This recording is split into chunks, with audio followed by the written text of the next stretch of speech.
நண்பர்களே, உங்கள் பாலுவின் இனிய காலை வணக்கம். இன்று அக்டோபர் 6ஆம் தேதி, புரட்டாசி மாதம் 20ஆம் தேதி, ஞாயிற்றுக்கிழமை. திருதியை திதி 7:50 வரை, அதற்கு மேல் சதுர்த்தி திதி, விசாக நட்சத்திரம்.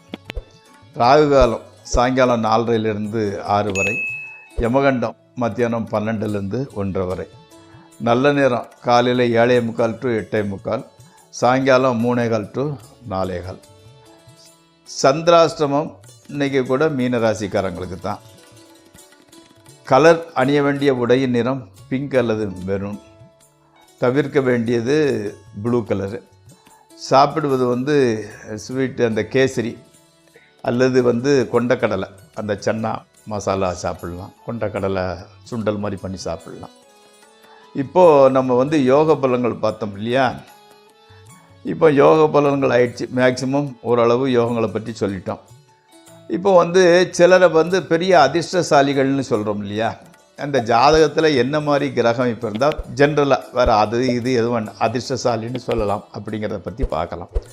இப்போ உதாரணத்துக்கு ரிஷப லக்கணமாகவும் இருந்து அதில் சந்திரன், மீனத்தில் சுக்கிரன் உச்சம், மிதுனத்தில் குரு, துலாத்தில் சனி உச்சம், இந்த மாதிரி கிரக அமைப்பு ஒருத்தருக்கு இருந்தால் அவர் மிகப்பெரிய கோடீஸ்வராக திகழ்வார். அவள் பெரிய அதிர்ஷ்டசாலி. அதாவது லக்கணத்தில் சந்திரன் உச்சம், 11ஆம் வீட்டில் சுக்கிரன் உச்சம், 2ஆம் வீட்டில் குரு, அடுத்தால சனி உச்சம். இந்த மாதிரி கிரக அமைப்புடையவர் மிகப்பெரிய அதிர்ஷ்டசாலி, மிகப்பெரிய கோடீஸ்வர யோகமுடையவராக கோடீஸ்வரனாக இருப்பார். அடுத்து ஜென்ம லக்கணம் மேசமாக இருந்து சூரியன் அதில் உச்சமடைந்து இருந்தும், தனுசில் குரு, துலாத்தில் சந்திரன் சனி தங்கியிருந்தால் அந்த ஜாதகர் கூட மிகப்பெரிய செல்வந்தராகவும் அரசியல் தலைவராகவும் சமூகத்தில் புகழுடன் விளங்குபவராகவும் இருப்பார். ஓகே, இப்பொழுது ராசிபலன் நிகழ்ச்சிக்குள் செல்வோம். நண்பர்களே, இந்த ராசிபலன் நிகழ்ச்சி உங்களுக்கு ஏற்புடையதாயின் அதை சப்ஸ்கிரைப் செய்யவும், நண்பர்களுடன் பகிர்ந்து கொள்ளவும். வாருங்கள் நிகழ்ச்சிக்குள் செல்வோம்.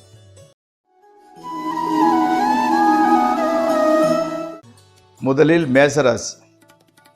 விருப்பமான நண்பர்கள் சுற்றத்தினுடன் விடுந்து கேளிக்கை பார்ட்டின்னு கழியக்கூடிய ஒரு நாள் இது. வீட்டிலையும் சரி வெளியிலும் சரி மகிழ்ச்சியான சம்பவங்களில் நடைபெறுகின்றன. பொருள் சேர்க்கை ஓரளவு உண்டாகின்றது. கணவன் மனைவி உறவு மகிழ்ச்சிகரமாக இருக்கின்றது. அடுத்து ரிஷபம். வீண் அலைச்சல் உண்டாவது அது மாமூலாக போய்விட்டது. நண்பர் ஒருவருடன் மீன் மனத்தாங்கல் உண்டாகிறது. கணவன் மனைவி உறவு மட்டும் நன்றாகவே இருக்கிறது. வேளா வேளைக்கு சாப்பிடுவதற்கு கூட நேரம் இருப்பதும் இல்லை. நேரம் இருந்தால் மனசும் வருவதில்லை.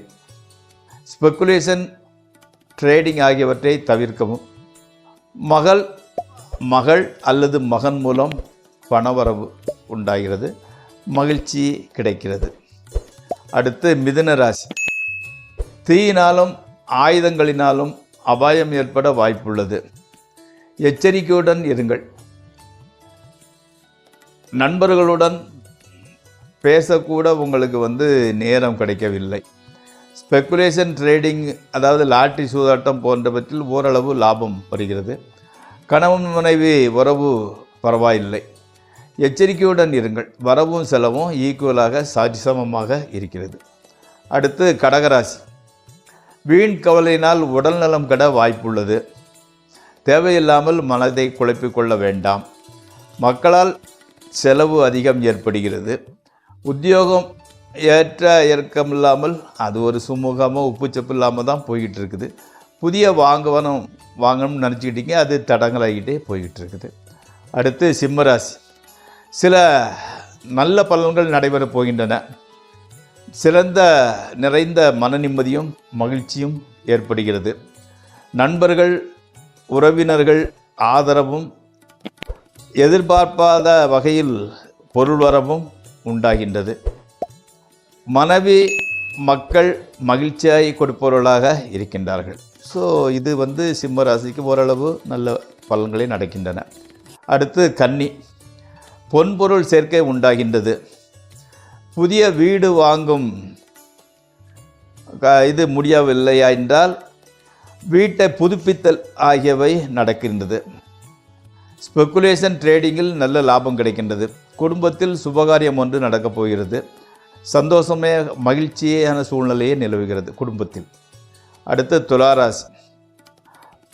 அதாவது பிரயாணங்கள்னால பொருட்கள் சேதம் ஏற்பட்டால் கூட கவலைப்படக்கூடிய அளவுக்கு பெருசாக ஒன்றும் நடந்துடுது. சின்ன சின்ன பொருள் விரயம் ஆகிறது, அவ்வளோதான். வீணலைச்சலை தவிர்ப்பது உத்தமம். மனைவி மக்கள் மகிழ்ச்சி அளிப்பவர்களாகவும் உதவி செய்வர்களாகவும் இருக்கிறார்கள். பணவரவு ஓகே, தேவையான அளவு வருகிறது. அடுத்து விருச்சிக ராசி. தன்னை விட தகுதி குறைந்தவர்கள் தனக்கு மேலே இருந்துக்கிட்டு அதிகாரம் பண்ணுறது மனசுக்குள்ள கோபத்தை கொடுக்கிறது. ஆனால் எதுவும் செய்ய முடியவில்லை. ஆயுதங்கள், நெருப்பு போன்றவற்றில் கொஞ்சம் எச்சரிக்கையாக இருப்பது நல்லது. மனைவி மக்களின் அன்பு மாத்திரமே மனதுக்கு உற்சாகத்தை தருகிறது. தெய்வ பக்தியில் கவனத்தை செலுத்துங்கள். அடுத்து தனுசு ராசி. வீண் அலைச்சல், பொருள் செலவு உண்டாகின்றது. கணவன் மனைவி வாக்குவாதத்தை தவிர்க்கவும். வயிற்று கோளாறு, கண்ணில் பிரச்சனை ஆகியவை உண்டாகலாம். நண்பர்களிடமிருந்து உதவி எதிர்பார்க்க வேண்டாம். வியாபாரிகளுக்கு பெரிய அளவில் லாபம் வரும். அதுக்காக நஷ்டம் வருவதில்லை, சுமாராக போகிறது. அடுத்து மகர ராசி. புதிய வாகனம் வாங்க போகிறீர்கள், ஓகே. பொருள் சேர்க்கை உண்டாகின்றது. ஆரோக்கியம் கூட அபிவிருத்தி அடைகின்றது. கணவன் மனைவி உறவு கூட மகிழ்ச்சியாகவே இருக்கின்றது. நண்பர்களும் உறவினர்களும் ஆதரவு காட்டுபவர்களாக இருக்கிறார்கள். அடுத்து கும்பராசி. திருடர் பயம் உண்டாகின்றது. பிள்ளைகளால் சச்சரவு ஏற்பட வாய்ப்பு இருக்கிறது. உடல் ஆரோக்கியம் கொஞ்சம் டல்லாக தான் இருந்துக்கிட்டு இருக்குது. சோம்பல் தன்மை கொஞ்சம் ஜாஸ்தியாக இருந்து கொண்டிருக்கிறது. கணவன் மனைவி உறவு மட்டும் மன நிம்மதியை கொடுப்பதாக இருக்கிறது. அடுத்து மீன ராசி. சாயங்காலம் 5:33 வரை சந்திராஷ்டமம். அந்த இதுக்கு மேலே சந்திராஷ்டமம் முடிந்து போகிறது. அப்போ பணவரவு ஓரளவு பரவாயில்லை. நண்பர்கள் உறவினர்கள் மத்தியில் நல்ல பேர் கிடைக்கின்றது. தகப்பனாரின் உடல்நிலை மட்டும் கொஞ்சம் டல்லாக இருந்தால் கூட மாத்திரையினாலேயே குணமாகி வருகிறது. லாட்ரி சூதாட்டம் மூலம் ஓரளவு லாபம் வருகிறது. மாணவர்களுக்கு கல்வியில் நல்ல முன்னேற்றம். நண்பர்களே, இந்த ராசி பலன் நிகழ்ச்சி இத்துடன் முடிவடைகிறது. நாளை மீண்டும் சந்திப்போம். உங்கள் பாலு.